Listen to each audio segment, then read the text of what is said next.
Sampun nggih. Nah, kalau niki molor-molor biar video ini ku siap dulu. Mangke ditayangkan di seluruh Indonesia. Mungkin Al-Amin ya. Al-Amin menguri niku terus apa saged viral ting dunia.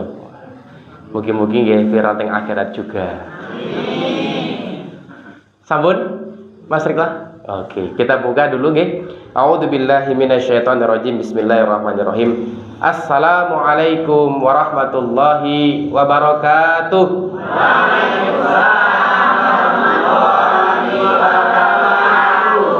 Insyaallah udah semangat banget nih.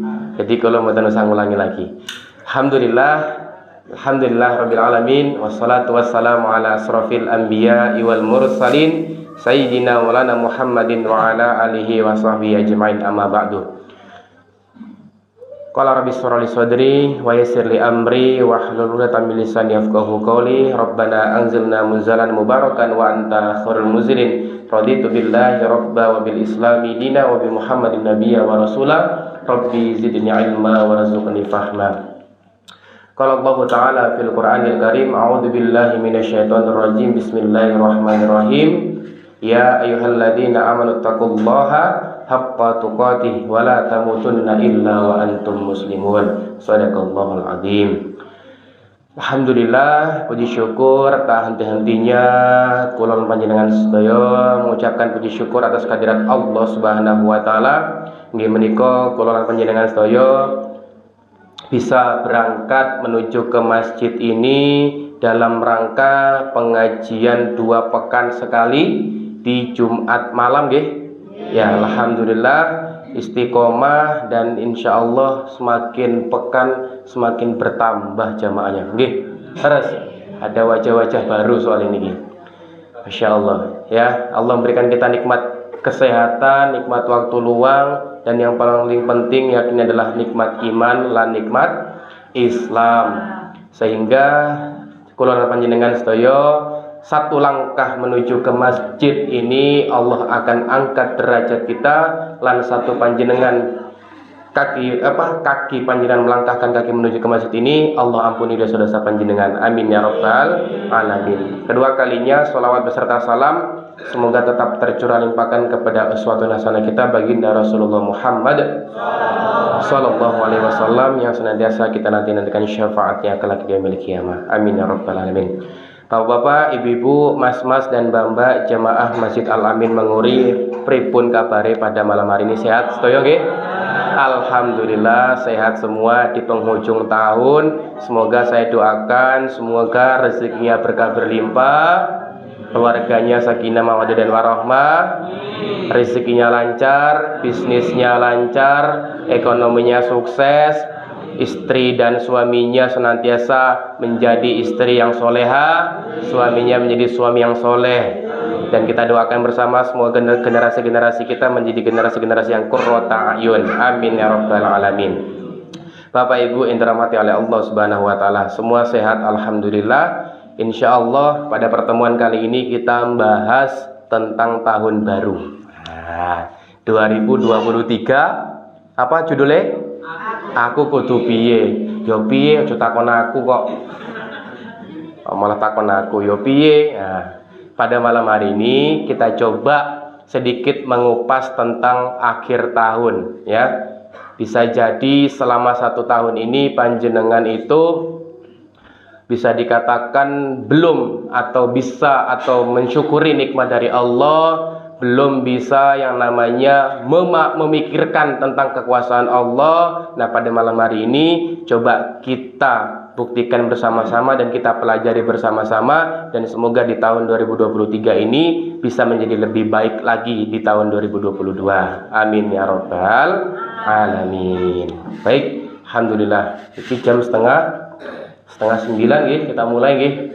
Nanti mulainya selesai jam 10 ya. Selesai jam 10 Pak ya? Setengah 9 selesai jam 10. Oh, setengah 10 selesainya. Sejam ya, insyaallah. Ya, ini kita akan bahas masalah 2023 aku kudu piye ya.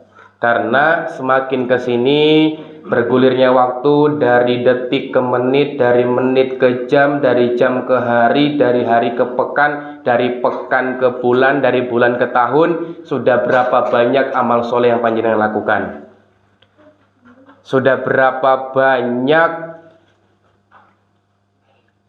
sunnah-sunnah yang panjenengan lakukan, dan sudah berapa banyak hal-hal kebaikan yang panjenengan lakukan. Jangan sampai itu berlalu sia-sia, padahal usia kita semakin bertambah dan kita akan semakin tua, dan Rasulullah SAW pernah mengatakan usia umatku itu kisaran usia 60 sampai 63 tahun. Nah, panjenengan yang usia berapa sekarang? 30 berarti sudah setengahnya, 40 berarti tinggal 20 tahun lagi, yang 60 berarti hati-hati, wanti-wanti.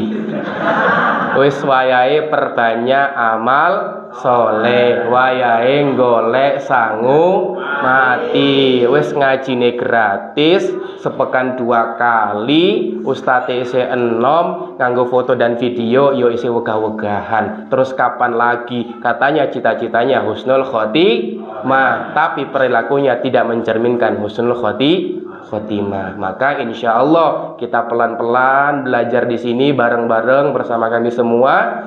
Insya Allah kita istiqomah sampai nanti Allah wafatkan kita dalam keadaan husnul khotimah. Amin ya rabbal alamin.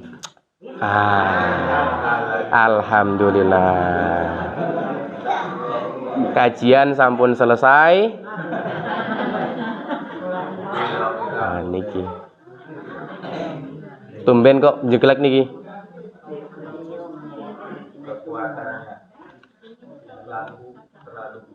Oh, lampunya terlalu banyak nggih. Alhamdulillah. Nggih, lampune dikelongi, dicopot riyen lampune. Oh dimatiin. sorry. Nek dikelongi kan berarti lampune dicopoti. Nggih. Lampunya dicopoti, niki kipas anginnya Pak, copot Pak. Sing pinggir-pinggir ae Mas, sing tengah ojo. Tengah bener nggih. Nggih.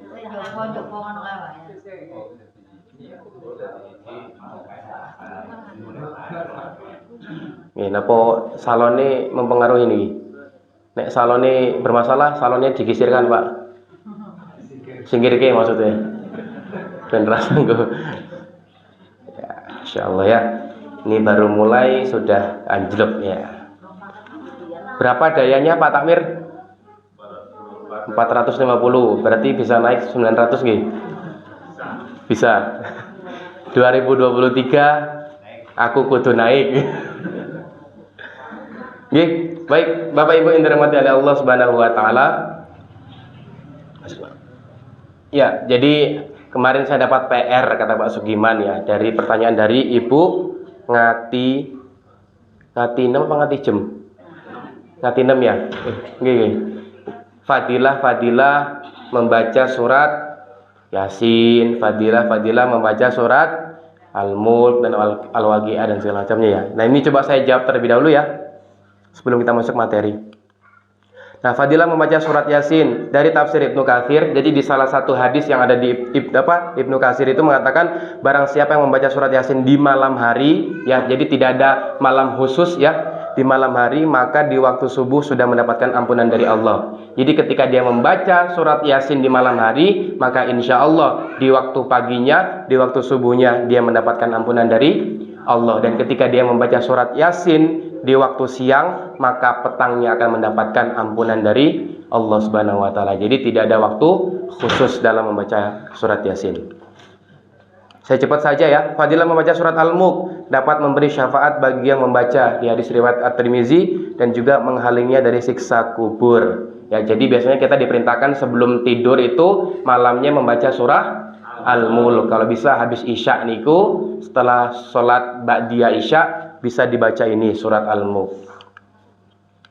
Fadilah membaca surat Al-Waqiah dijauhkan dari kemiskinan, tapi ini hadisnya dhaif.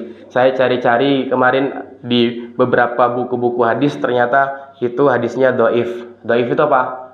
Lemah. Ya, tingkatan hadis niku sahih, hasan, dhaif dan maudhu. Jadi ada beberapa doa-doa itu yang yang dia tingkatannya itu doif. Contoh misalnya doa makan yang sehari-hari kita lakukan loh, Allahumma barik lana fima razaqtana wa qina adzabannar, itu juga hadisnya doif, tapi jenengan lakukan selama sehari-hari nggih. Terus juga misalnya doa berbuka puasa, Allahumma lakasumtu wa bika amantu wa la rizqika aftartu bi rahmatika ya arhamar rahimin, itu juga hadisnya doif juga. Nah niku nggih. Jadi saya mau sampaikan ke panjenengan tentang masalah qimah ya. Masalah nilai-nilai. Wih, apik nih. Niki biasanya kalau temukan di apa? Di bedak anak bayi. Pak Sugiman kreatif. Masalahnya saya nulis pakai niki, napa pripun? Ya. Spidole lali mesti niki ya. Saya bawa, ya nek bawa ditokke, ora dinengke wae. Maaf, ya saya maafkan malam hari ini. Oh, sekarang gue tulanan cah cilik Nah. Ya, jadi di dalam Islam Bapak Ibu yang dirahmati oleh Allah Subhanahu wa taala itu ada yang namanya qimah atau nilai. Nanti saya akan sampaikan. Ingin saya kromobius ya. Enggak apa-apa, jangan nanti ke shooting sampai Amerika loh nih. Bapak Ibu yang dirahmati oleh Allah Subhanahu wa taala, di dalam Islam itu ada yang namanya qimah. Apa? Qimah atau nilai. Qimah yang pertama itu ruhiyah.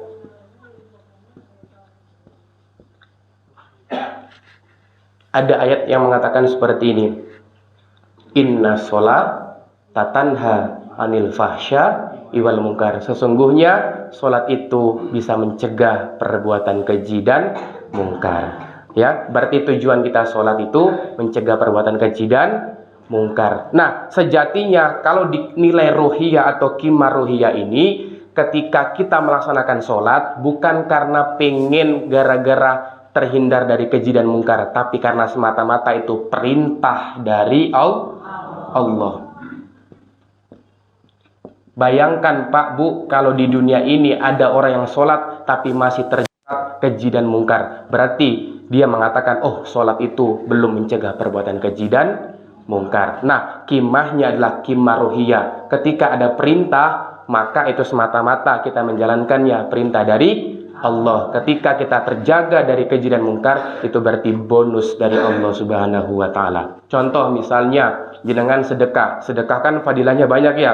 Bisa melampangkan rezeki kita, betul? Nah, kira-kira kalau misalnya ada orang yang dia bersedekah terus rezekinya seret, berarti dia bisa menyalahkan sedekah. Maka panjenengan pada malam hari ini ketika bersedekah niatkan perintah dari Allah, bukan karena mengejar fadilah-fadilahnya.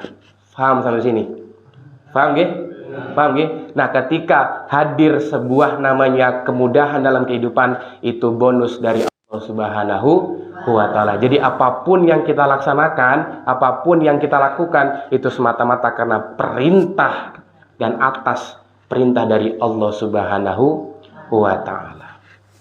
Paham nggih? Jadi kalau misalnya jenengan baca surat Yasin, jenengan baca surat Al-Mulk, ketika jenengan tidak mendapatkan fadilah, bukan karena fadilahnya, tapi karena perintah dari Allah Subhanahu wa taala. Betapa bahayanya ketika orang yang aku kok sholat ya horong bisa mencegah perbuatan keji dan mungkar, berarti ayat ini salah. Ujung-ujungnya seperti itu. Sholat iki orang marake aku suki. Ya memang tidak marake kita suki, tapi sholat itu bentuk taatan kita kepada Allah Subhanahu wa taala. Gitu nggih? Paham nggih? Ya. Kurang lebih seperti itu untuk prolognya. Jadi kita masuk ke tema 2023, aku kudu piye. Berbicara tentang tahun baru, nah toh nyesel toh Bu neng buri toh skandani neng ngarep loh. Ini loh masih banyak tempat sini loh. Nek perlu sampai sini ndak apa-apa nih. Ya, yang konser-konser niku loh Bu, di Wates niku konsernya 6 Februari. 3 Februari, tapi tiketnya sudah ludes sekarang ya. Masya Allah, luar biasa. Ada yang mau nonton? Tahu di mana lokasinya? Stadion Cangkring. Berbicara tentang tahun baru, kita biasanya berbicara tentang ekonomi membaik. Betul. Harapan panjenengan yang ada di alamin ini dan seluruh yang ada di dunia ini mengatakan, 2023 ekonomi saya pengennya sepakat? Pasti dong, ekonomi pengen membaik. Berbicara tentang tahun baru, yang punya bisnis pengenlah bisnisnya itu lancar. Betul? Betul. Berbicara tentang tahun baru, biasanya yang jomblo-jomblo ya pengen dapat pasangan, pengen 2023 ini resesi atau resepsi ya. Nah, gitu biasanya. Tahu resesi ya? Ekonomi. Ya, biasanya seperti itu. Berbicara tentang tahun baru, biasanya kita bicara tentang target.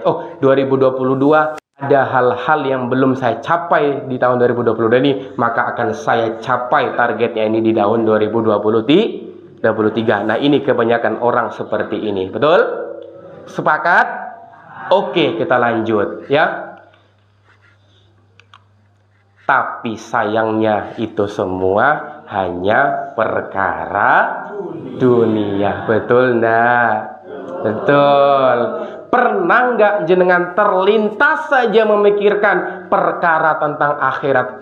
2023 itu ya, bagaimana sih keimanan saya? Apakah pengajian seperti ini hanya ramai di 2022 saja, atau nanti 2023 nggak ramai? Yakin orang ini ngomong si Jilorodo, iya, hati-hati ya. Keimanan ya, karena banyak Bapak Ibu sekalian dirahmati oleh Allah Subhanahu wa taala, orang berganti tahun, berganti hari, berganti bulan, berganti jam, keimanan mereka tidak mereka perhatikan. Betul? Nah, maka salah satu cara kita bagaimana meningkatkan keimanan kita, yakni adalah bermajelis ilmu. Maka saya harap di tahun 2023 jamaahnya, pemikirannya, perasaannya, dan semangatnya jauh lebih dari 2022. Beri tepuk tangan buat panjenengan semua. Harus gitu, harus berprogres menjadi lebih baik lagi. Kalau keimanan jenengan sama kayak tahun-tahun kemarin, maka jenengan bukan menjadi orang-orang yang sejati, tapi menjadi manusia atau orang-orang jadi-jadian. Hidup segan, mati pun tak mau. Padahal keimanan ini penting dalam kehidupan kita. Lanjut. Coba panjenengan sedikit memikirkan tentang apa? Ketaatan. Apakah selama 2022 ini saya sudah taat kepada Allah Subhanahu wa taala atau belum? Nah, maka kalau merasa belum, di tahun 2023 saya harus lebih taat kepada Allah Subhanahu wa taala, menjalankan segala perintah-perintahnya dan menjauhi segala larangan-larangannya. Itulah yang disebut orang bertakwa. Saya yakin pasti cuma beberapa persen saja orang yang memikirkan hal seperti ini. Nah, insya Allah panjenengan inilah orang-orang istimewa yang memikirkan tentang ketaatan dalam diri panjenengan. Selanjutnya, ya, berbicara tentang tahun baru, coba deh sedikit memikirkan tentang apa? Amal soleh. Jangan sampai kita selama sehari-hari itu lingkup dengan amal yang salah. Ada yang mengatakan begini, neng majelis ilmu itu, neng masjid ikut tempatnya orang-orang soleh. Saya bilang tidak, justru masjid itu tempat-tempat orang yang salah, tapi pengen soleh. Jenengan sudah merasa soleh? Orang yang merasa soleh dia salah, dan orang yang merasa salah dia soleh. Selalu merasa tidak cukup dengan amal solehnya, selalu merasa kotor dalam dirinya. Maka sebaik-baik tempat kita mensucikan diri kita, yakni adalah masjid. Nah, panjenengan inilah orang-orang yang kotor mau membersihkan diri. Maka kalau ada orang bermindset mengatakan, masjid ke wong alim-alim tok, yo ora seperti itu juga. Oke, lanjut. Ya, coba deh sedikit memikirkan tentang kemakmuran masjid. Pak, Bu, jangan sampai di tahun 2023 itu sama kayak tahun 2022. Masjid ya hanya sekedar buat sholat saja. Masjid hanya sekedar buat TPA saja, tapi tidak ada kegiatan-kegiatan yang bermakna di dalamnya. Jangan sampai hanya sibuk memikirkan pembangunan. Tahun 2022 kita sudah bangun menara. Nanti 2023 kita bangun apa lagi ya? Ada beberapa masjid yang itu sudah mengajuin proposal juga. tahun 2023 mau bangun ini bangun itu. Terus saya tanya, terus apa efeknya buat jamaah? Nggak tahu. Lah ngapain bangun masjid mewah-mewah seperti itu tapi jamaahnya tidak merasakan kemewahannya. Betul? Yang saya waktu itu cerita loh Bu, Pak, yang ada masjid yang di mimbarnya itu ada apa? PT apa? PT ngendok, PT ngangkrem coba. Bahkan sampai apa? Kotoran-kotoran kambing itu ada di serambinya. Berarti selama sepekan tidak pernah ada sholat Jumat. Bahaya ya. Nah, coba di tahun 2023 ini coba kita sedikit memikirkan tentang apa? Generasi muda. Jenengan semua akan ngek ke depannya. Semua akan koit ke depannya. Maka siapa lagi yang meneruskan perjuangan jenengan kalau bukan generasi muda? Saya kemarin mendapatkan sedikit cerita luar biasa. Anak 15 tahun SMP curhat ke saya mau bunuh diri. Gara-gara orang tuanya tidak bisa menjadi tempat curhat dan dia memiliki permasalahan dengan asmara dengan pacarnya. 15 tahun SMP mau coba bunuh diri. Tapi dia waktu mau ambil pisau, dia mau nyayat tangannya, dia bilang, "Wah, nanti nek aku bunuh diri aku masuk neraka iki." Ya wis ras itu. Berarti masih ada keimanan dalam dirinya. Isi eling.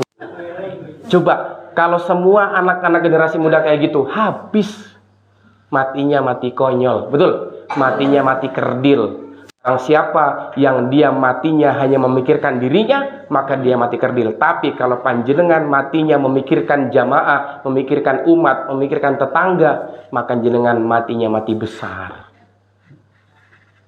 Maka jangan puas dengan amalan-amalan soleh pribadi. Tularkan ke tetangga, tularkan ke keluarga untuk senantiasa bersama-sama menciptakan misalnya lingkungan Menguri ini menjadi lingkungan yang baik ke depannya.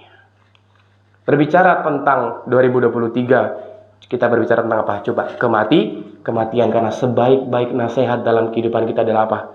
Kematian. Pasti setiap tahun ada orang mati kan? Ya, jadikanlah kematian itu menjadi apa? Nasihat dalam diri kita. Oh, sesok aku bakal menjadi mayat di situ dan akan disolatkan oleh orang-orang. Maka kita nih Pak, Bu, hidup di dunia ini sedang mengumpulkan orang-orang yang mau mensolatkan jenazah kita. Karena banyak orang berteman, banyak orang berlingkungan, jenazahnya tidak disolatkan sama lingkungannya. Betul? Betul. Ketika meninggal dunia, betapa banyak pajangan-pajangan mengucapkan Inna lillahi wa inna ilaihi raji'un, tapi tidak ada satupun orang yang mensolatkannya. Padahal jenazah itu butuh disolatkan. Maka cobalah 6 poin ini panjenengan pikirkan dalam diri panjenengan selama di tahun 2022 ini. Dan untuk menyambut 2023, saya harus coba sedikit saja memikirkan tentang bab akhirat. Gitu ya? Kita lanjut. Nah, agenda yang biasanya dilakukan ketika menyambut tahun baru. Nah, ini kita bahas dulu tahun baru ya. Yang pertama, kembang api dan petasan. Betul ya? Yo, betul Pak? Ayo, betul Bu? Ngaku pora? Ngaku. Wis tuku urung? Nah, engko lo pengajian ini malah diumpet sih. Engko malam tahun baru lagi dijedorke ya. Giveaway atau hadiah, biasanya sesama teman, sesama pacar saling memberikan hadiah ya. Selamat tahun baru gitu. Selamat tahun baru yuk. Selamat tahun baru Le, seperti itu biasanya ya. Ya mungkin ngasih jendal atau ngasih geblek. Ya, ini bentuk hadiah. Ya. Terus party bersama keluarga, bersama teman dan bersama pasangan dan lain-lain. Betul? Biasanya kalau tahun baru pergi makan-makan ke restoran. Betul? Ya, minimal yo neng kokap yo mie ayam apa bakso ngono lho ya minimal ya. Hah?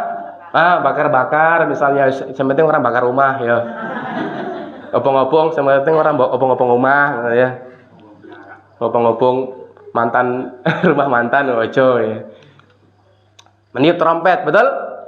Le, wis tembas trompet belum ya, ojo. Ya. Memakai topi kerucut ya. Perhatikan Bu, apa ini tadi? Trompet. Perhatikan ini apa? Memakai topi kerucut ya. Fakta-fakta kegiatan atau peristiwa selama malam tahun baru yang terjadi ya. Jenengan pasti akan melihat, malam tahun baru itu megah, riuhnya luar biasa, banyak dardor petasan, banyak kembang api yang menyala-nyala, betul? tapi coba saya lihat sedikit segmentasi yang berbeda di dalam diri panjenengan. Yang pertama, polisi gerebek ratusan miras buat mabuk-mabukan di malam tahun baru. Pasti kan? Betul? Fakta? Fakta. Malam tahun baru banyak digunakan remaja berbuat seks bebas. Hah? Ada lagi, malam tahun baru seorang bocah meninggal terkena petasan. Wah, harap tumbas petasan orang. Nggak berubah pikiran tuh. Ya, maka dijaga baik-baik Bapak Ibu sekalian ya, anak-anak kita nih. Sekarang yang lagi viral apa? Kato-kato apa? Hah? Lato-lato. Kalau saya di Makassar namanya kato-kato itu namanya, kato-kato gitu. Usia-usia saya dulu juga main kato-kato gitu. Tapi bisa menjadi salah satu alternatif untuk mereka nggak megang HP, betul? Iya, betul. Maka ayo tumbas lato-lato. Nah, kilas peristiwa yang terjadi selama tahun 2022. Ya, saya coba memperlihatkan peristiwa-peristiwa yang terjadi selama tahun 2022. Gempa? Betul? Ya, apakah ini tidak cukup menjadi nasihat kita? Bahwasanya alam ini akan mengguncangkan dunia ini dan semua akan kembali kepadanya? Ya, rumah-rumah yang tingkat, ya, jalan-jalan yang bagus, semua akan porak-poranda. Apa tidak cukup menjadi nasihat buat kita?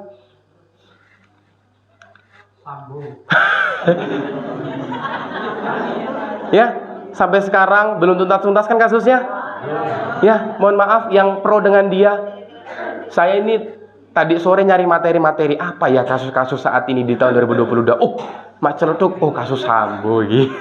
Ya, kita sedang tidak menggibah hendak ya, tapi ini kita mendapatkan ibroh atau pelajaran di dalamnya ya. Ya. Belum selesai. Kasus apa ini, Pak? Ngerti, Pak, Bu. Cacili apa? Kanjuruhan. Berapa ribuan supporter itu meninggal. Kenapa? Gas air.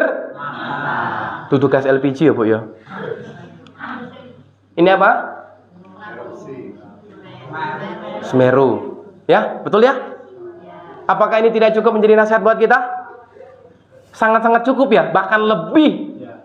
Bahwasanya dunia ini sementara, dunia ini tempat meninggal, bukan tempat tinggal. Nah, miris, bocah 6 SD dijual pacarnya 300.000 pakai sistem Open BO. Tahu Open BO? Ya, pesan lewat online itu loh, Bu. Jadi pacarnya jadi mucikari. Tahu mucikari? Apa tuh bahasa desa ini apa tuh nek mucikari, Bu?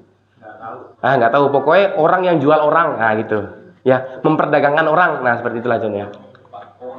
Nah, pemuda gay yang cabuli 12 anak SMP ternyata positif HIV/AIDS. Ini terjadi di tahun 2022 dan masih banyak lagi. Yang kemarin di kasus Sentolo ya, Mas, masih ingat ya? Sentolo yang menabrakkan diri di kereta api itu ya.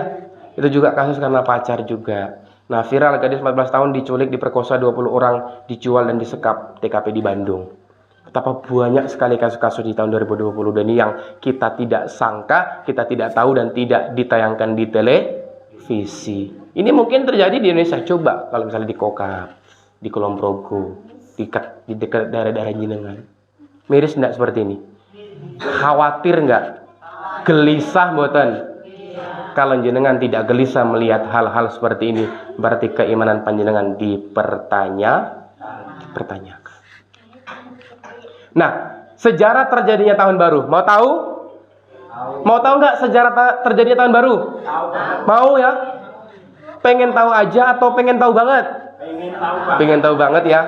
Oke, kita coba setelkan videonya. Awas le, geser le. Ini aku timnya wis akeh ning ngene iki. Nah, gila kan. Bu, Pak, perhatikan baik-baik ya sejarah terjadinya tahun baru ini. Ini dari seorang mantan biarawati, ya, namanya Hajah Irene Handoyo.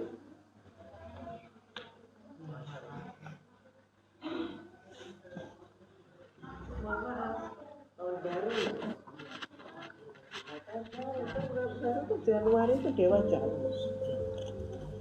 Kelahiran Dewa Janus. Ya, jadi Dewa Janus ini lahir 1 Januari. Dan Dewa Janus ini dikatakan dalam ada Romawi gitu ya, itu dikatakan dia ini wajahnya dua, satu menghadap ke depan, satu menghadap ke belakang. Jadi menghadap ke belakang maksudnya menghadap ke masa lalu, menghadap ke depan adalah menghadap ke masa depan. Ya. Setelah berjalan setahun gitu kan, maka ganti wajah, wajah baru. Makanya disimbolkan orang udah berjalan, bongkok tua, lalu ganti bayi, wah gitu. Itu. Jadi berarti apa? Yang merayakan tahun baru ini berarti mengikuti mitologi Yunani. Pakan dong. Muslim juga. Itu kan ada Idul Fitri mainstream yang kemudian udah kurang 1 menit mungkin dari jam 12 teng sebelum semua klakson dibunyikan gitu kan. Nah mereka ini kemudian si oma udah tua gitu terus masuk kemudian teng ganti.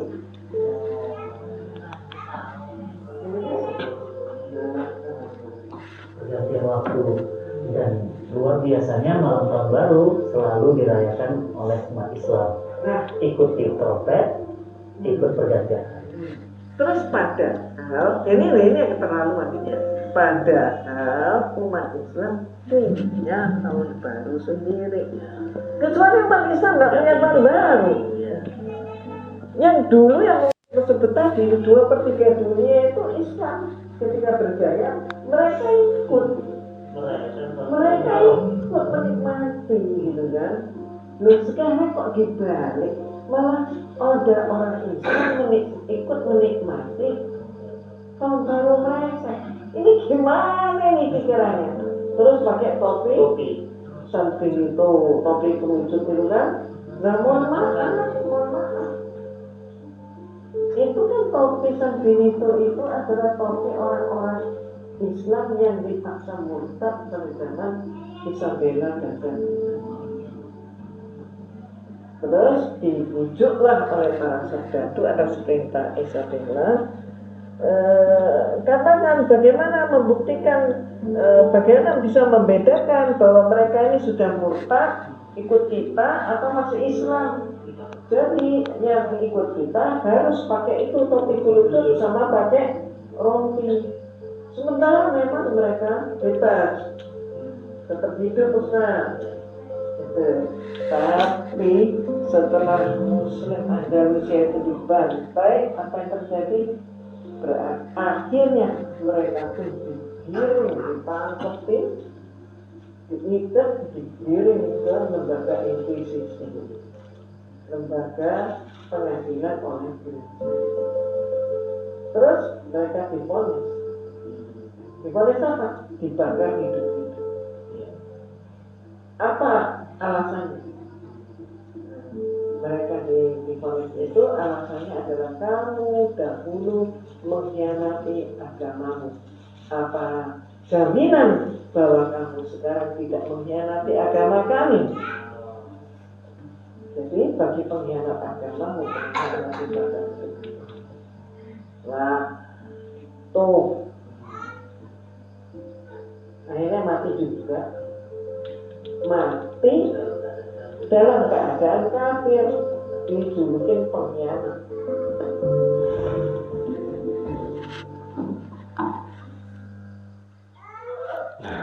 Itu nggih. Ada yang mungkin baru tahu sejarah tahun baru malam hari ini? Baru tahu? Ya, alhamdulillah. Berarti Allah hadirkan panjenengan untuk mendapatkan informasi seperti ini, bahwasanya tahun baru Masehi itu bukan tahun baru Islam atau bukan ajaran dari Islam, tapi itu adalah merayakan kelahiran dewa Janus yang ada di Romawi dan di Yunani sana, yang agamanya adalah agama paganisme, menyembah apa? Api. Maka identik dengan petasan, identik dengan kembang api. Nah, hari kelahirannya itu hari 1 Januari. Ya, hari kelahirannya. Terus tadi ada trompet. Nah, trompet itu digunakan untuk orang-orang kaum Yahudi dalam melaksanakan perayaan tahun barunya. Dan topi kerucut tadi itu bentuk permutatan. Paham sampai sini? Paham nggih? Ya, itulah sedikit cerita atau sejarah tentang tahun baru Masehi. Nah, semenjak abad ke-46 sebelum Masehi, Raja Romawi Julius Caesar menetapkan 1 Januari sebagai apa? Hari permulaan tahun. Orang Romawi mempersembahkan hari 1 Januari kepada Dewa Janus. Yang tadi Dewa Janus, Bu, yang punya kepala 2 itu muka 2, ya. Dia bermuka 2, Bu, ternyata ya. Bisa melihat ke depan untuk masa depan dan ke belakang itu masa lalu. Jadi nggak perlu pakai spion. Sehingga yang merayakan malam tahun baru dengan cara-cara apapun adalah mereka ikuti kaum penyembah berhala atau paganisme. Nah, apa dalilnya? Ada di hadisnya di hadis riwayat Bukhari nomor 2669. Sungguh kalian akan benar-benar mengikuti jalan orang-orang sebelum kalian. Sebelum kalian itu maksudnya Yahudi, Nasrani. Sejengkal demi sejengkal, ya, sejengkal demi sejengkal dan sehasta demi sehasta. Maksudnya apa? Sedikit demi sedikit sampai jika orang-orang yang kalian ikuti itu masuk ke lubang dob. Dob itu kalau bahasa zaman itu semacam kadal. Jadi ketika kadal pun masuk ke dalam lubang itu, kita pun mengikutinya. Kurang lebih seperti itu penafsirannya. Niscaya kalian pun akan mengikutinya. Kami para sahabat berkata, wahai Rasulullah. Jadi para sahabat berkata kepada Rasulullah, wahai Rasulullah, apakah yang diikuti itu adalah Yahudi dan Nasrani? Maka Rasulullah menjawab, lantas siapa lagi kalau bukan Yahudi dan Nasrani? Maka secara tidak langsung bertahun-tahun kehidupan kita itu sudah mengikuti atau meniru apa dari kebudayaan Yahudi dan Nasrani, atau bahasa lainnya adalah tasyabuh. Apa? Dalam Islam disebut tasyabuh, ya. Maka hati-hati Bapak Ibu sekalian dirahmati oleh Allah Subhanahu wa taala. Itu nggih? Ya. Maka banyak orang-orang Islam ketika malam tahun baru itu mengadakan pengajian agar apa? Teralihkan kesibukannya, teralihkan kefokusannya untuk bermajelis ilmu, tidak ikut merayakan malam-malam tahun baru. Nah, kira-kira mau pilih yang mana, Bapak Ibu sekalian? Mau pilih konseran atau pengajian? Pengajian bar kui konseran. Bar pengajian neng Al Amin moro neng Cangkring. Ya, awalnya karo Buya Bayu, sesok karo Deni Caknan. Wis ngono kae. Padahal nek diduetke insyaallah podo suaranya. Ya. Saya tuh nyanyi bagus, Bu, tapi lebih bagus nggak nyanyi. Fales oleh. Ya, milih minum-minuman atau milih ngobrol-ngobrolan seperti ini. Ya, pilih mana, Bu, Pak? Wah, pilih ngobrolan yang gini ya misalnya. Ya, pilih seperti ini. Nah, maka di tahun 2023 saya mengajak diri saya dan panjenengan semua masjid jamaah Masjid Al Amin Manguri ini untuk kita kembali taqarrub ilallah, kembali untuk coba mendekat untuk taat. Ya, kita taqarrub ilallah, mendekat untuk taat, bukan mendekat karena ada maunya. Sama kayak makhluk biasanya, ketika mendekati sebuah tetangga biasanya ada maunya, betul? Sama kayak pria kalau mau mendekati wanita pasti ada maunya. Nah, pada malam hari ini kita coba bertaqarrub ilallah, kita mendekat untuk taat kepada Allah Subhanahu wa taala. Makna taqarrub ilallah berasal dari akar kata qaruba yuqaribu. Artinya apa? Dekat, akrab. Nah, berasal dari qaruba ini. Kata taqarrub dalam bahasa Arab artinya mendekat. Taqarrub ilallah, mendekat kepada Allah. Taqarrub zauji, mendekat kepada pasangan, kepada suami, pada istri. Taqarrub ilallah artinya mendekatkan diri kepada Allah. Coba, Bu, Pak, di tahun 2022 ini sudah berapa banyak usaha panjenengan untuk dekat kepada Allah? Saya pernah ceritakan banyak orang yang dia mengaku mencari rezeki tapi jauh dari sang pemberi rezeki. Pernah? Pernah kan cerita gitu? Ya, betapa banyak orang yang saat ini yang dia mengatakan mencari nafkah tapi jauh dari sang pemberi nafkah. Betul? Sibuk memikirkan dunia sampai lupa dengan akhirat. Kita aktif mendekatkan diri kepada Allah, maka Allah yang kita dekati berjanji akan mendekati kita. Hadis riwayat Bukhari. Maka dekatlah dulu dengan Allah, maka Allah akan dekat dengan kita. Bagaimana Allah mau mendekat dengan kita? Bagaimana Allah mau memberi rezeki ke kita? Nah, sedangkan kita saja jauh dari Allah. Sama kayak panjenengan ketika mau mendekati seseorang. Coba, jenengan kalau akrab dengan seseorang, pasti apapun itu akan jor-joran berikan. Betul? Tapi kalau belum kenal, saya yakin pasti akan menahan-nahan dulu. Sama kayak gini, Bu, Pak. Kita kadang percaya sama Allah, kita kadang beriman sama Allah, betul? Iya, tapi kita konsekuensinya amal kita tidak mencerminkan iman kepada Allah. Ya, tidak mau diatur dengan aturan Allah. Sehingga apa? Lepas dari aturan-aturan Allah, sehingga membuat aturan-aturan sendiri yang dimana sejatinya itu akan merusak diri mereka sendiri. Ya, maka pada malam hari ini saya mengajak diri saya dan panjenengan semua untuk kembali mendekat kepada Allah Subhanahu wa taala. Nah, lingkup takarub ilallah ada wajib, sunnah, mubah, makruh dan haram. Nah, utamakan yang wajib, sempurnakan diri dengan yang sunnah-sunnah. Saya pernah mendapatkan pertanyaan dari siapa ya? Saya salah satu jamaah. Ustadz, ya ada orang yang dia sholat duhanya lancar, tapi sholat 5 waktunya enggak. Terus kira-kira gimana? Ya, kalau saya mengatakan dahulukanlah yang wajib, baru yang sunnah. Jangan sampai sunnahnya rajin, tapi kok malah yang wajibnya tidak dilaksanakan. Padahal ibadah yang pertama yang harus diawali adalah wajib. Karena ketika wajib tidak dilaksanakan, maka dosa. Nah, itu hadis qudsi dalam Sahih Bukhari. Nah, kawasan takarub itu apa aja? Saat berhubungan dengan Allah, saat berhubungan dengan diri sendiri, dan saat berhubungan dengan orang lain. Ya, contoh misalnya hablum minallah, hablum binafsi, dan hablum minanas, 3 dimensi kehidupan kita. Saya akan tulis nanti ya. Maka pergiatlah yang wajib dan sunnah, jauhilah yang haram dan makruh, dan jangan terlena dengan yang mubah-mubah. Ya, saya sampaikan Bu, Pak, 3 dimensi kehidupan panjenengan. Sehingga nanti panjenengan tidak memikirkan atau tidak bermindset bahwasanya Islam itu ya hanya sholat, sedekah, infak, zakat saja. Ya. Jadi di dalam Islam itu ada 3 dimensi kehidupan. Ada berapa? 3 dimensi kehidupan. Yang pertama itu hablum.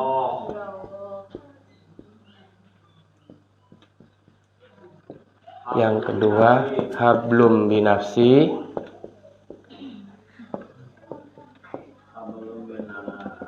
Dan hablum minanas.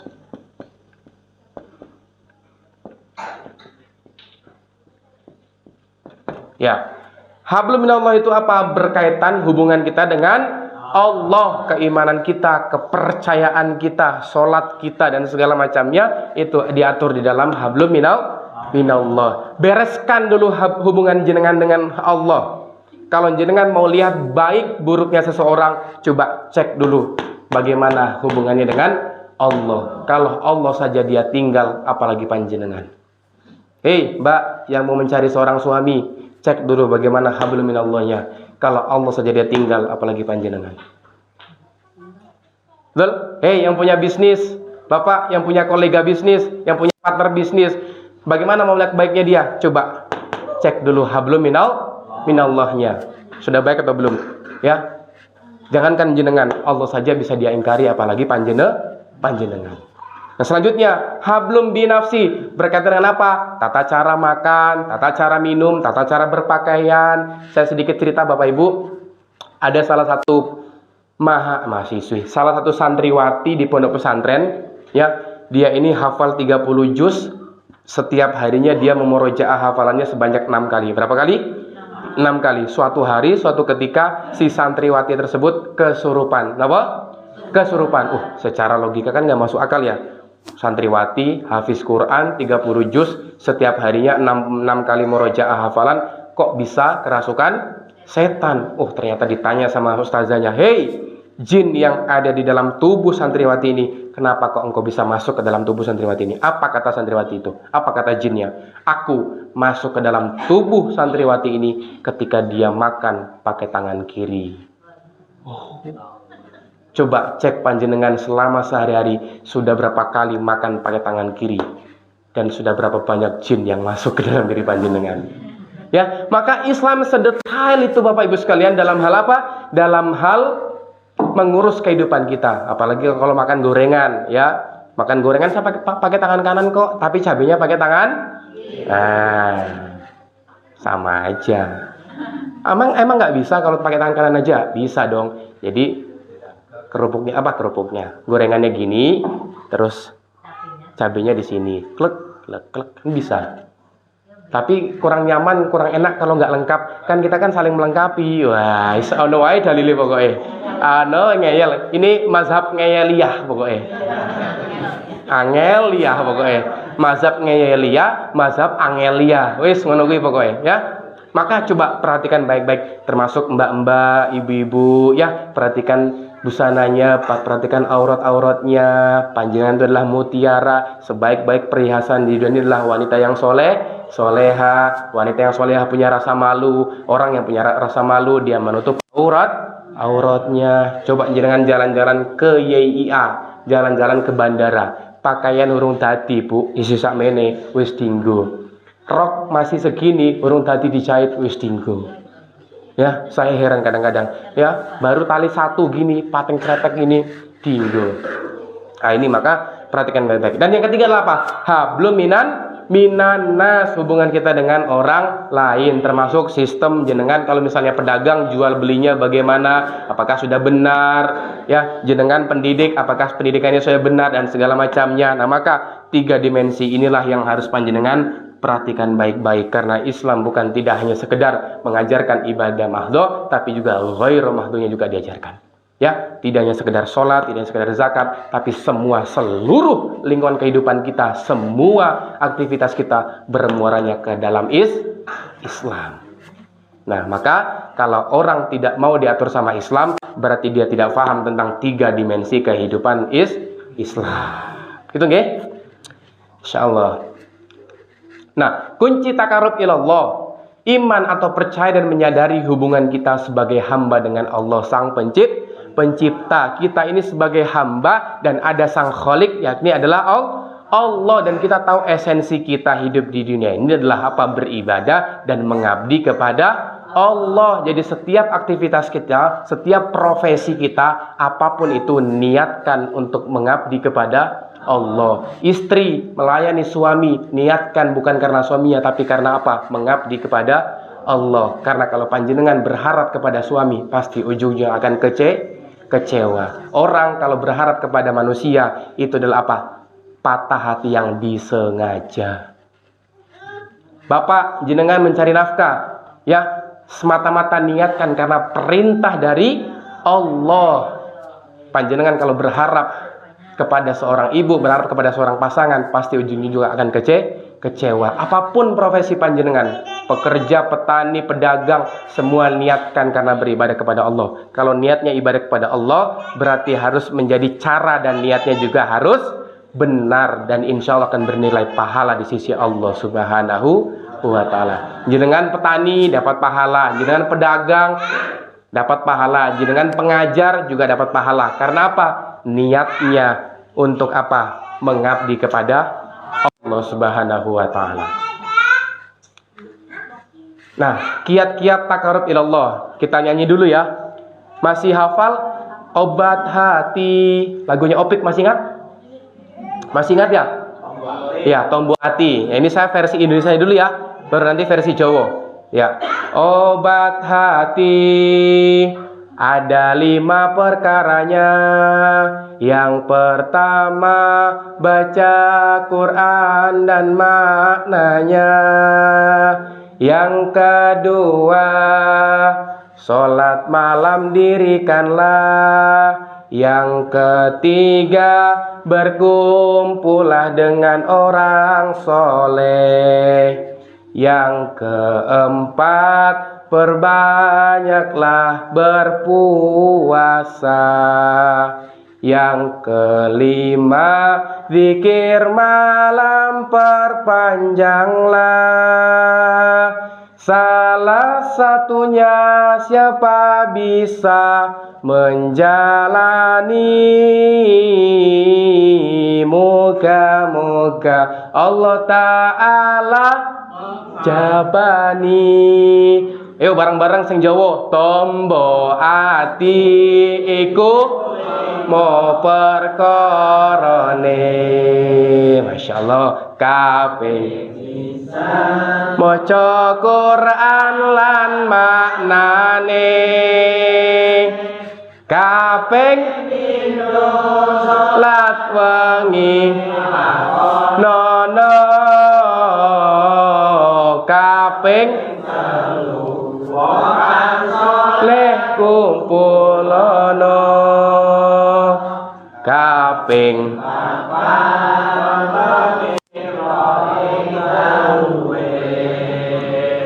kaping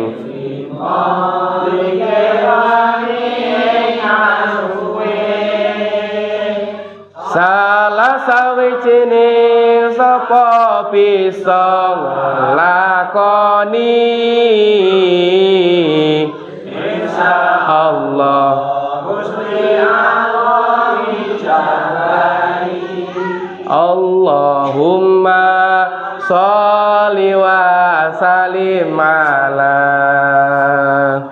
sayyidina wa maulana Muhammadin adada ma bi'ilmillahi salatan daimatan bidawabil mulki lahi. Allahumma sholli ala Muhammad.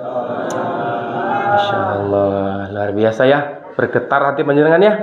Maka kiat-kiat untuk takarrub ilallah ada obatnya atau ada tombo hatinya. Yang pertama apa? Membaca Al-Quran ya. Perhatikan, membaca Al-Quran sudah saya bahas kemarin dengan mempelajari dulu bacaannya. Baru nanti ada sampai di step apa?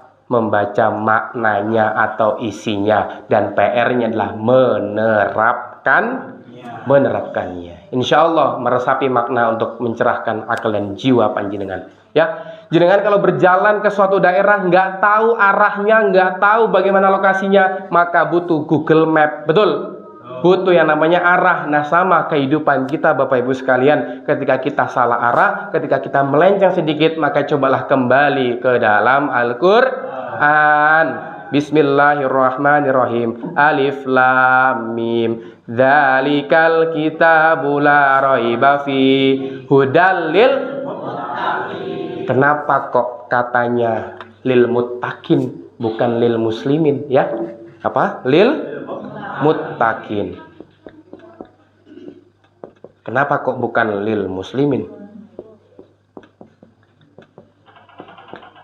Ya.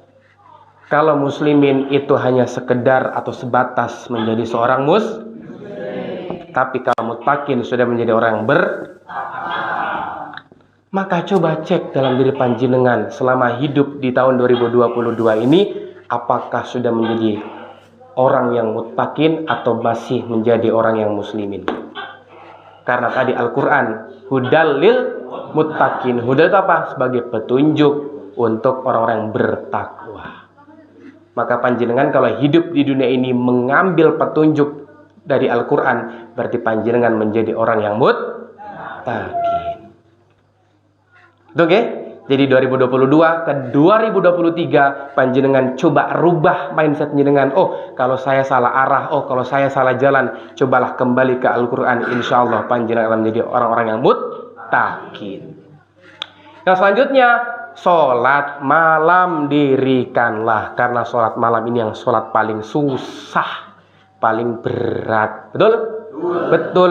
Ya, sholat tahajud itu ibarat kata bagaikan busur panah yang apa? Tepat sasarannya. Jenengan kalau berdoa minta sesuatu, coba bangun malam, ambil air wudhu, sholat sunnah 2 rakaat, sholat tahajud, minta bermunajat kepada Allah. Sesungguhnya itulah apa? Sebagai senjata yang paling sangat luar biasa. Yang lain masih pada enak tidur, mungkin yang lain masih pada nongkrong di cakro, jenengan sudah bangun untuk takarub ilallah, untuk mendekat kepada Allah, sehingga apa? Jenengan orang-orang yang pilihan dan akan dipilih oleh Allah Subhanahu wa taala menjadi orang yang muttaqin. Dan yang ketiga, berkumpullah dengan orang-orang yang soleh. Karena kita berkumpul dengan orang yang soleh, Pak Bu, orang kalau mau berbuat kebaikan, orang mau berproses menjadi baik, tidak bisa sendiri-sendiri, harus berkumpul bersama orang-orang baik. Saya ibaratkan seperti ini. Jenengan tahu sapu lidi? Halo, Pak, tahu sapu lidi? Tahu ya? Sapu lidi itu biasanya diikatkan menjadi satu kesatuan, betul? Ya. Ketika sapu lidi itu dikumpulkan menjadi satu, dia akan mudah menyapu kotoran-kotoran yang ada di teras rumah kita, betul? Tapi kalau ada satu lidi saja yang melepaskan diri dari ikatan, maka dia akan menjadi sampahnya. Maka ingat, jangan sendiri-sendiri dalam proses menjadi baik lagi. Maka PR panjenengan ketika sudah mengaji, ajak tetangganya, you, ayo menyang pengajian. Ya, wis bahas opo, wis pokoknya seru-seru aja bahas lucu-lucu, ono foto ono video nih, dijak pokoknya, ya. Kadang orang itu kalau mindset ngaji, alah wis ngrungokke ceramah, wis mbolah bahas opo. Tapi coba pelan-pelan ditawarkan, pelan-pelan diajak dengan lebih baik lagi. Insya Allah, jenengan kalau mengajak orang dalam kebaikan, jenengan mendapatkan pahala sama seperti dengan orang yang berbuat kebaikan tersebut, tanpa mengurangi pahala orang yang berbuat kebaikan tersebut. Inilah yang disebut dengan apa? Multi level pahala, bukan level marketing yo, MLM wi. Multi level pahala. Ya, engkau bapak ngajak ibu, ibu ngajak anak, anak ngajak adiknya, adiknya ngajak temennya. Oh, multi level pahala akan menjadi jariah buat panjenengan semua. Oke? Maka ini yang sedang kita bangun Bapak Ibu sekalian yang ada di sini. Maka ciptakanlah generasi-generasi kita ini cinta terhadap masjid, sehingga apa? Mereka lah yang akan nanti meneruskan generasi-generasi masjid. Yang selanjutnya apa? Berpuasa. Karena salah satu cara kita terhindar dari maksiat adalah berpuasa. Coba jenengan kalau misalnya di bulan Ramadan, ya, ketika mau ngapusi mikir toh, aku poso aku ndak dosa ya, misalnya seperti itu. Karena memang salah satu cara untuk kita tameng dalam diri kita yakni adalah berpuasa. Dan berpuasa inilah bentuk apa? Empati dan simpati kita terhadap sesama saudara kita. Maksudnya lapar itu untuk sadar, oh ternyata ada keluarga-keluarga kita juga yang dia seharian gak makan tuh begini tuh rasanya. Dan saya belum menemukan orang yang puasa itu meninggal, tidak ada. Justru sehat. Karena apa? Kadang kalau makanan-makanan yang kita masuk dalam diri kita itu kadang ada racun-racunnya yang masuk dalam diri kita. Nah, maka dengan berpuasa itu akan membuat badan itu menjadi sehat dan segar. Itu ya. Maka salah satu tumbuh hati yakni adalah berpuasa. Dan yang kelima apa? Zikir malam, perpanjanglah, membiasakan zikir di malam hari. Habis isya mungkin, atau enggak nanti bangun sebelum subuh, atau nanti sebelum subuh sudah datang ke masjid berzikir. Ala bidzikrillahi tatmainul qulub. Dengan banyak-banyak kita ingat kepada Allah, maka hati akan menjadi tenang. Maka kalau jenengan gelisah, coba cek, berarti Allah jauh dari dalam diri panjenengan. Kadang saya menemukan teman-teman marbot masjid yang ada di Yogyakarta sana, mereka nggak megang uang, mereka nggak pegang apa-apa, tapi mereka bilang apa? Saya masih ada Allah kok, saya masih percaya dengan Allah. Akhirnya apa? Dia nyaman nyantai hidupnya, karena dia sedang berintan surullah. Dia sedang berbisnis intan surullah yang surkum yuthabbit aqdamakum. Barang siapa yang dia menolong agama Allah, maka dia akan ditolong oleh Allah dan akan dibereskan, akan diteguhkan kedudukannya oleh Allah Subhanahu wa taala. Maka teman-teman saya yang dia sebagai marbot masjid, yang dia sebagai tukang bersih-bersih masjid, dapat hadiah umroh, dapat hadiah haji sama keluarganya. Karena apa? Itu sudah janji Allah Subhanahu wa taala. Maka tadi saya bilang, ala bidzikrillahi tatmainul qulub. Coba deh sedikit aja Zikir. Lagi di perjalanan berzikir subhanallah walhamdulillah wala ilaha illallah wallahu akbar. Subhanallah walhamdulillah wala ilaha illallah wallahu akbar. Mungkin yang di Bangjo sedang nunggu Bangjo 2 detik 2 menit. Subhanallah walhamdulillah wala ilaha illallah wallahu akbar. Karo jangan subhanallah walhamdulillah wala ilaha illallah. Karena nanti gosong gitu. Ya, karo macul Pak. Subhanallah walhamdulillah. Insyaallah kegiatan panjenengan akan menjadi kegiatan yang penuh barokah. Apa definisi dari barokah? Apa definisi dari berkah? Ya, apa itu berkah Bu, Pak? Kadang kita misalnya nyari berkah. Aku ngalap berkah. Berkah itu apa? Berkah itu al barakatu hiya ziyadatul khair. Bertambahnya kebaikan. Maka kehidupan panjenengan, harta panjenengan, anak panjenengan, istri panjenengan, pasangan panjenengan, kalau menambah kebaikan dalam diri panjenengan, insya Allah itu yang disebut dengan banyak orang yang bertambah hartanya, banyak orang bertambah kenikmatan dunianya, tapi tidak menjadi berkah. Itu malah menjadi apa? Yang namanya apa? Kalau kita diberikan kelalaian, diberikan nikmat banyak banget, terus kita lalai, itu disebut namanya apa? Istidraj. Apa itu istidraj? Kenikmatan yang melalaikan. Dicor-corke, hartanya berlimpah, tanahnya luar biasa, tapi itu dalam rangka istidraj, kenikmatan yang melalaikan. Dieluk-eluk, dielus-elus, dilihat-lihat, diterawang-terawang, setelah itu ditenggelamkan sedalam-dalamnya oleh Allah Subhanahu wa taala. Maka hati-hati, coba cek harta panjenengan. Apakah sudah menambah ketaatan atau malah menjadi menambah kemaksiatan? Kalau bertambahnya kebaikan, bertambah ketaatan, insya Allah itu disebut berkah. Tapi kalau bertambahnya harta panjenengan malah membuat maksiat, bisa jadi apa? Istidraj. Ingat Pak, Bu, mencari nafkah itu bukan cuma halal, tapi apa? Toyib juga. Pastikan jenengan pulang ke rumah membawa yang halal dan yang toyib, karena itu akan dimakan oleh anak istri panjenengan. Kalau ada harta haram yang masuk ke dalam diri anak istri kita, bisa jadi rumah tangga kita akan menjadi rusak. Karena apa? Harta haram yang masuk ke dalam diri kita, anak istri akan menjadi bebal. Apa itu bebal? Keras kepala jadinya. Maka hati-hati ya Pak, Bu, perhatikan baik-baik apa yang kita bawa pulang. Pastikan halal dan juga toyib. Oke, maka ini coba perhatikan baik-baik tombok hati, obat hati kita selama di tahun 2022 ini kita terapkan di 2023. Ayat pembuka di Quran surat Sabah ayat 37 ya. Yang artinya, dan sekali-kali bukanlah harta dan bukan pula anak-anak kamu yang mendekatkan kamu kepada kami sedikit pun. Kami itu siapa?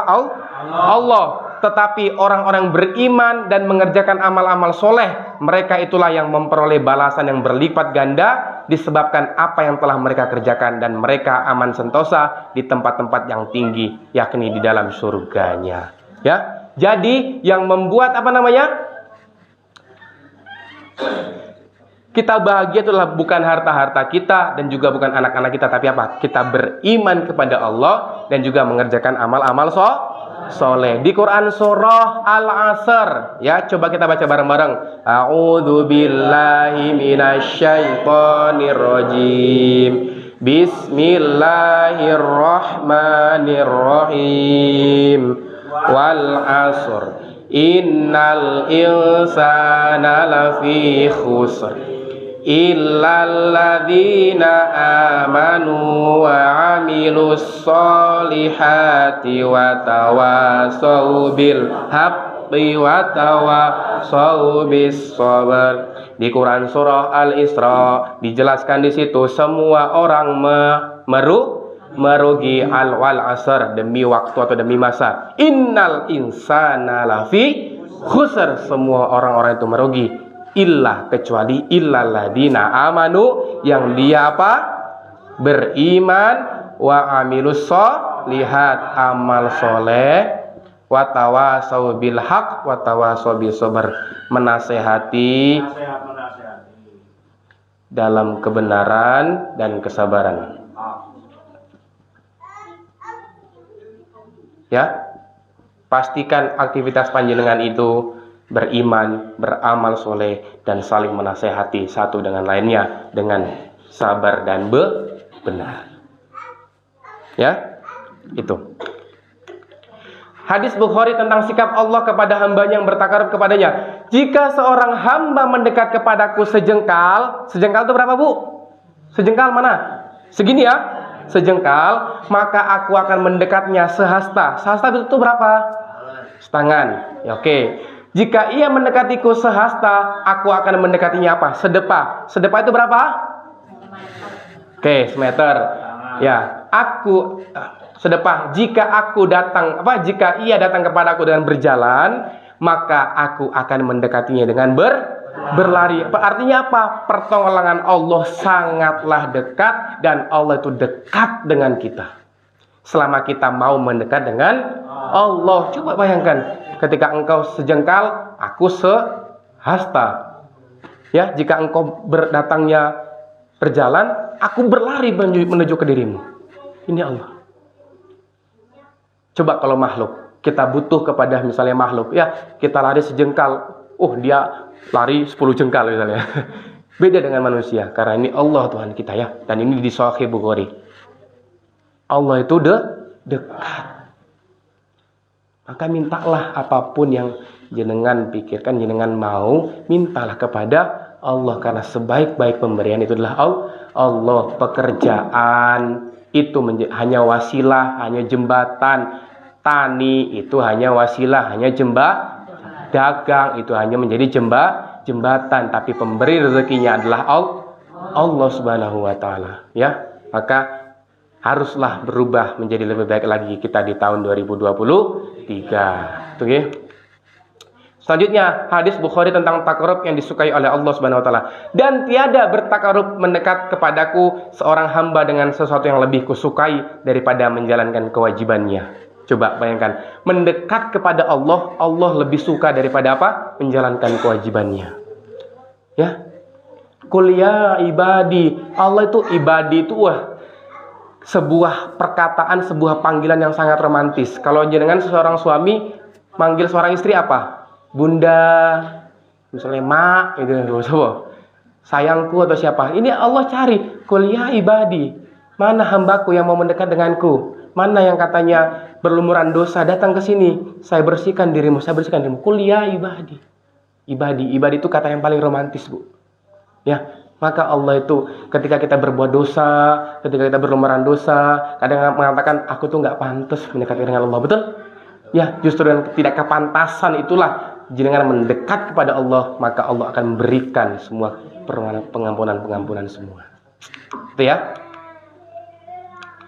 Nah, maka kunci dari kita bahagia adalah taat bahagia, maksiat sengsara. Ulangi sekali lagi. Taat bahagia, maksiat sengsara. Selalu camkan itu, saya sampaikan ke jenengan. Selalu camkan itu. Kalau kita taat, insya Allah kita akan bahagia. Tapi kalau jenengan maksiat, pasti akan sengsara. Ini. Ya. Maka di tahun 2023 kunci kita bahagia adalah insya Allah. Ya, ini di Quran surah Al-Ankabut ayat 57. Kullu nafsin dha'iqatul maut. Setiap yang bernyawa, tsumma ilaina turja'un. Setiap yang bernyawa pasti akan merasakan kematian. Kemudian hanya kepada kami kita kembalikan. Orang kaya, orang miskin, raja-raja, rakyat biasa, presiden, Pak Duku, Pak Takmir, saya, jenengan, bocil-bocil, semua mati menghadap Ilahi. Dunia yang kau cari, ya, semua kita akan merasakan yang namanya kematian, ya, Pak, bukan kapan kita mati, tapi kita mati dalam keadaan seperti apa? Milih mati dalam keadaan jatilan atau pengajian? Jatilan, berarti pengajian, angel. Milih meninggal dalam keadaan zikiran atau maca Quran? Apa meneh sarungan? Ya. Ujung-ujungnya adalah kematian, karena sebaik-baik nasihat kita di dunia adalah kematian. Dan kita akan menuju ke sini. Berapa ukurannya? 1,5. Sudah ngukur Pak ya? Wis pokoknya tak kapling nggonku ngono wae. Nggonku pokoknya VIP wis tak gawe luangan dhewe pokoknya. Garek nyemplung dhewe ngono. Ya. Ingat, Bu, Pak, kalau ada orang yang dia misalnya dinasehati dalam kebaikan, dia nggak mau, perhatikan baik-baik, ya, perhatikan baik-baik. Katakan ke mereka, besok kalau misalnya aku menyampaikan kebaikan ke dirimu nggak mau, ya sudah, ketika kamu meninggal besok, jangan minta bantuan dari kami semua. Wah, keren itu, ya, keren. Milih jenengan sholat di masjid atau disolatkan di masjid. Milih sholat di masjid atau disolatkan di masjid. Milih sholat di belakang imam atau di depan imam?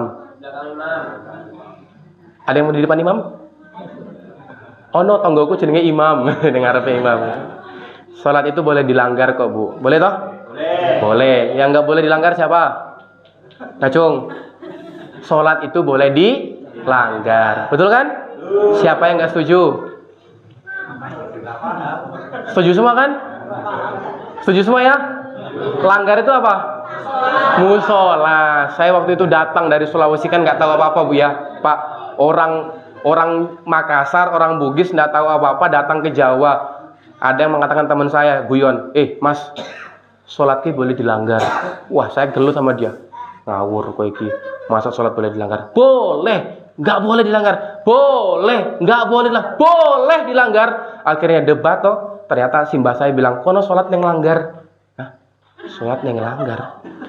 Langgar ki opo? Oh, ternyata musola. Di situ baru saya tahu kalau sholat boleh Coba jenengan ngobrol sama orang Makassar, saya nggak tahu bahasa langgar. Mesti di Yuneke sesat ya caranya. Ya, Masya Allah, luar biasa ya. Dan kita akan menuju ke sini. Nah, maka Bapak Ibu yang dirahmati oleh Allah Subhanahu wa taala, tahun baru bukan sesuatu yang spesial, biasa saja. Yang spesial itu bukan jam 12 malamnya, tapi sepertiga malam terakhirnya. Yang hebat itu bukan menunggu detik-detik pergantian tahun, tapi menunggu adzan subuh di masjid. Yang super itu bukan begadang, berpesta lalu tidur pagi, tapi tidur lebih awal dan bangun lebih awal. Dengan apa? Segar untuk menuju ke masjid sholat subuh. Yang membahagiakan itu bukan menghambur-hamburkan harta dengan pesta pora, tapi sedekah di pagi hari, lalu dirutinkan di hari-hari selanjutnya. Itulah yang spesial. Yang menjayakan bukan ikut dimeramaikan acara bertahun baru, tapi yang menjayakanlah subuh berjamaahnya. Yang luar biasa bukan mendeklarasikan harapan saat kembang api memuncak.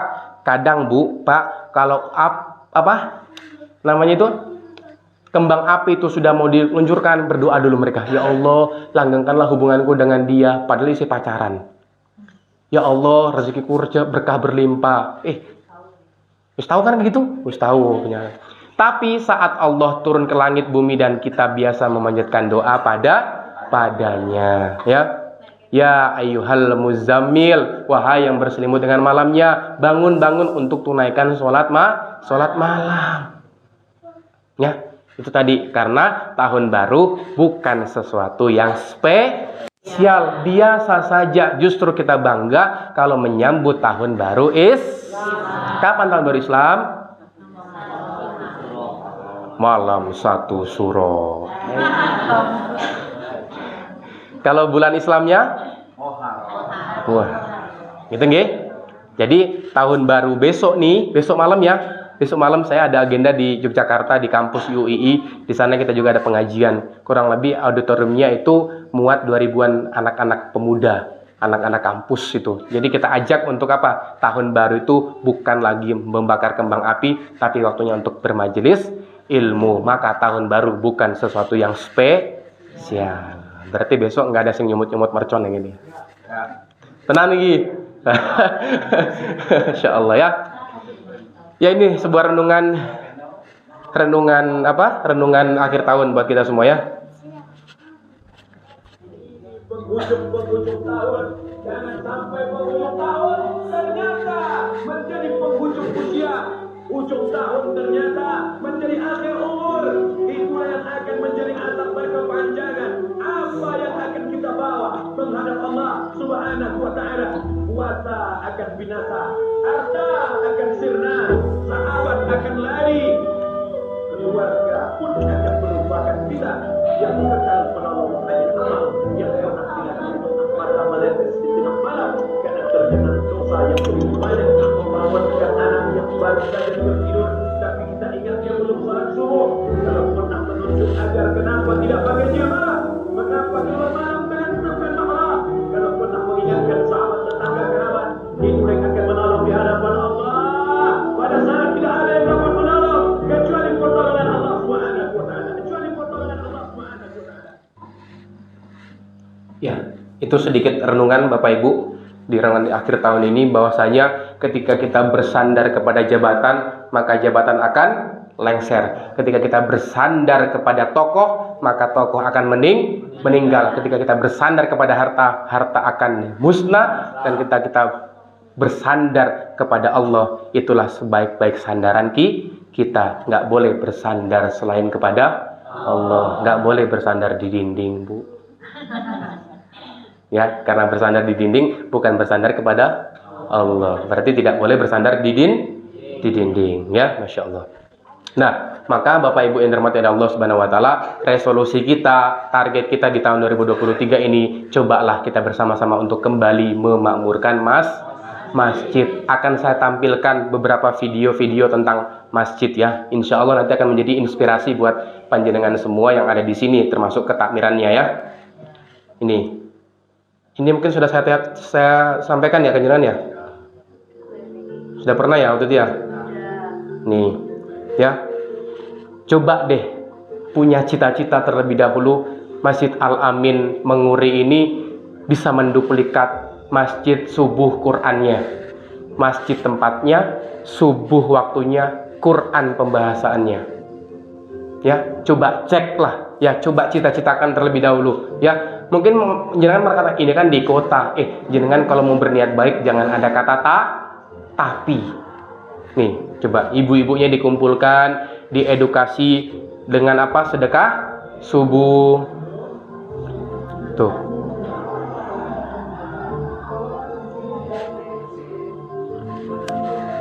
Asyik ya.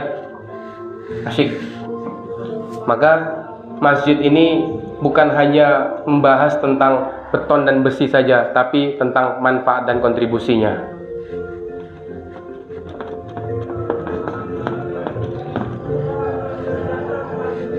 Ini teman-teman saya, para marbot-marbot yang ada di Real Masjid Yogyakarta. Jenengan kira-kira kalau melihat anak-anak muda aktif di masjid senang boten? Senang ya? Kita doakan bersama semoga Masjid Al-Amin ini ke depannya anak-anak mudanya bisa terikat dengan masjid hatinya.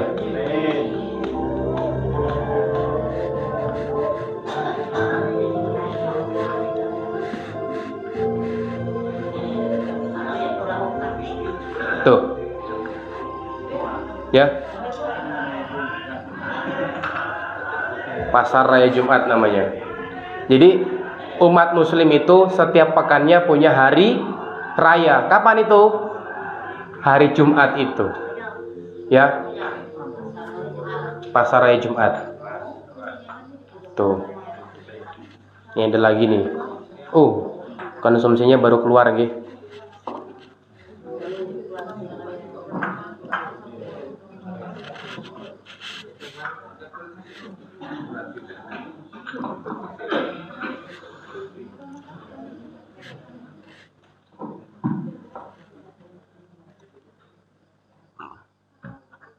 Jam pinten Bu, Pak? Sekarang Pak?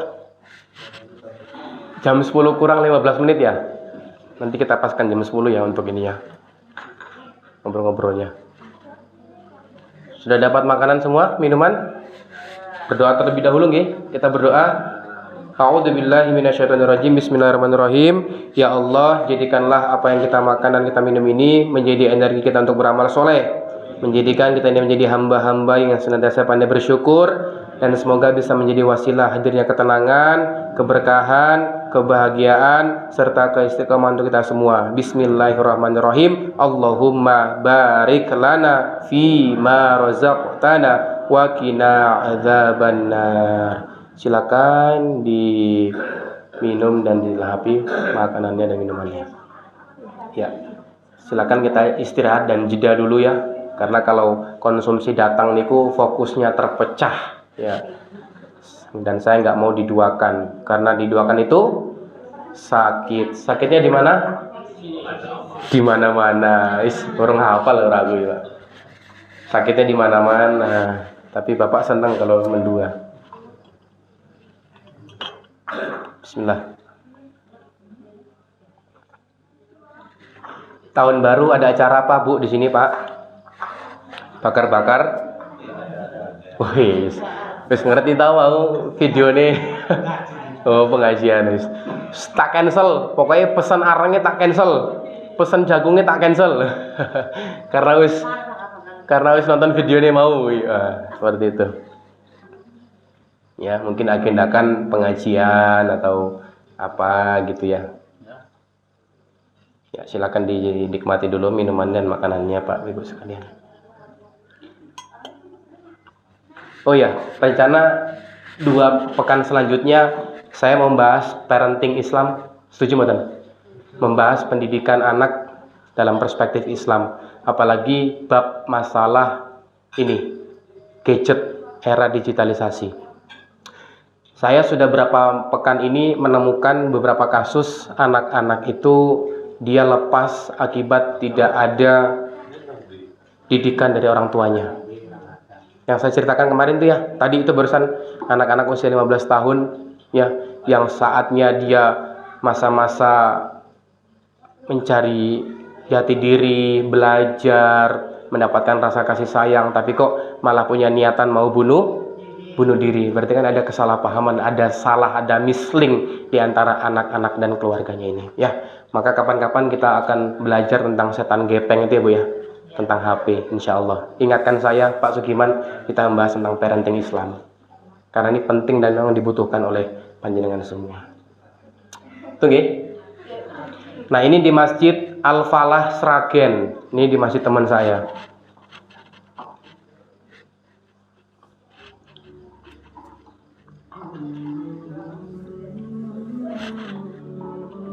Tuh mbak-mbak ya kan. Habis sholat subuh ada kajian dulu. Sama masjid subuh Quran.